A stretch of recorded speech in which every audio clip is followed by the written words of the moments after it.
ഞാൻ ഡൽഹിക്ക് പോകുമല്ലേ. ആയി പറഞ്ഞു അത് പാർട്ടി തലത്തിൽ സംസാരിക്കുമല്ലോ, സംസാരിക്കാണ്ടിരിക്കാൻ പറ്റും. മുരളിയെ പോലെ ഒരാൾ അഭിപ്രായ വ്യത്യാസം നിൽക്കുമ്പോൾ നമ്മൾ അദ്ദേഹത്തെ വീണ് പിടിച്ച് കൂട്ടിക്കൊണ്ടിരിക്കുക, അത് സ്വാഭാവികമായി.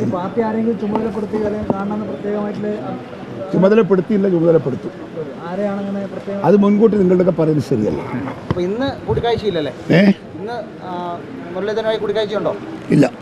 പെട്ടെന്ന് തന്നെ പരിഹരിക്കേണ്ട ഒരു വിഷയമല്ല, നീട്ടി നീട്ടി കൊണ്ടുപോകണം. അത് നോക്കാം, അതൊക്കെ രാഷ്ട്രീയം നമുക്കറിയാമെന്നേ. നിങ്ങളെല്ലാം നമ്മളെ പഠിപ്പിക്കല്ല.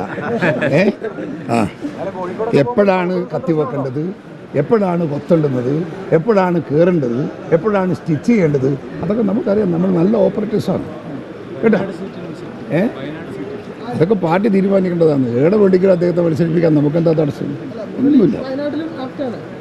എവിടെയും ആപ്റ്റാണ്, അവിടെ മാത്രമല്ല എവിടെയും ആപ്റ്റാണ്. എത്ര സ്ഥാനമുണ്ട് നമുക്ക്? വരാൻ പോകുന്ന രാജ്യസഭയുണ്ട്, ഇതൊക്കെ ഇല്ലേ? നമ്മൾ സർവ്വസമ്പന്നന്മാരായി നിൽക്കുകയാണ്. എന്ത് പ്രശ്നം വന്നാലും ഫേസ് ചെയ്യാൻ സാധിക്കുന്ന എല്ലാ സാഹചര്യങ്ങളും നമ്മുടെ പാർട്ടിക്കകത്ത് ഇന്നുണ്ട്. നാളെ എനിക്ക് പറയാൻ കഴിയില്ല. വയനാട് സംബന്ധിച്ച് ചർച്ച, മുരളീധരന്റെ പേര് ചേർത്ത് ചർച്ചയിലേക്ക് കാര്യങ്ങളൊക്കെ പോകാൻ സാധ്യതയുണ്ടോ? വയനാട്ട് അത് തന്നെ പറഞ്ഞുകൊണ്ടിരിക്കുക, ഇല്ലാന്ന് പറഞ്ഞില്ലേ? വയനാടും മുരളീധരന്റെ പേര് അങ്ങനെ കേൾക്കുന്നുണ്ടോ? ചോദിച്ചു.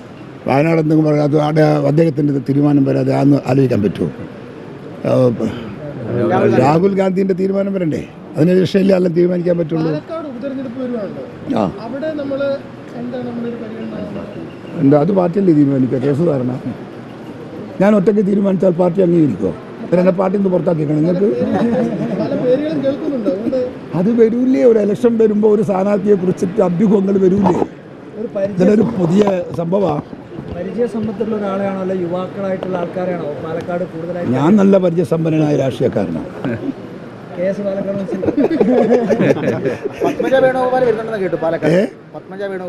അത് പാലക്കാട് കാണാൻ വരുന്നതാ.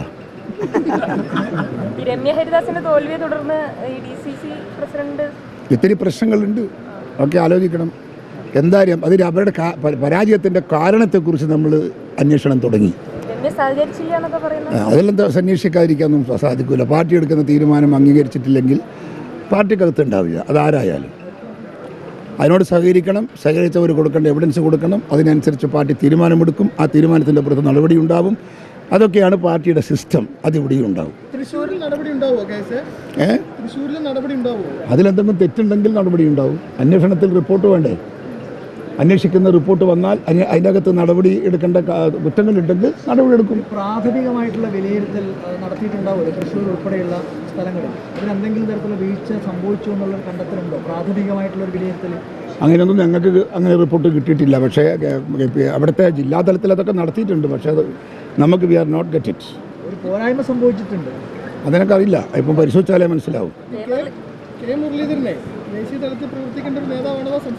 എല്ലാറ്റിനും ഫിറ്റാണ് അദ്ദേഹം. He is fit for every post.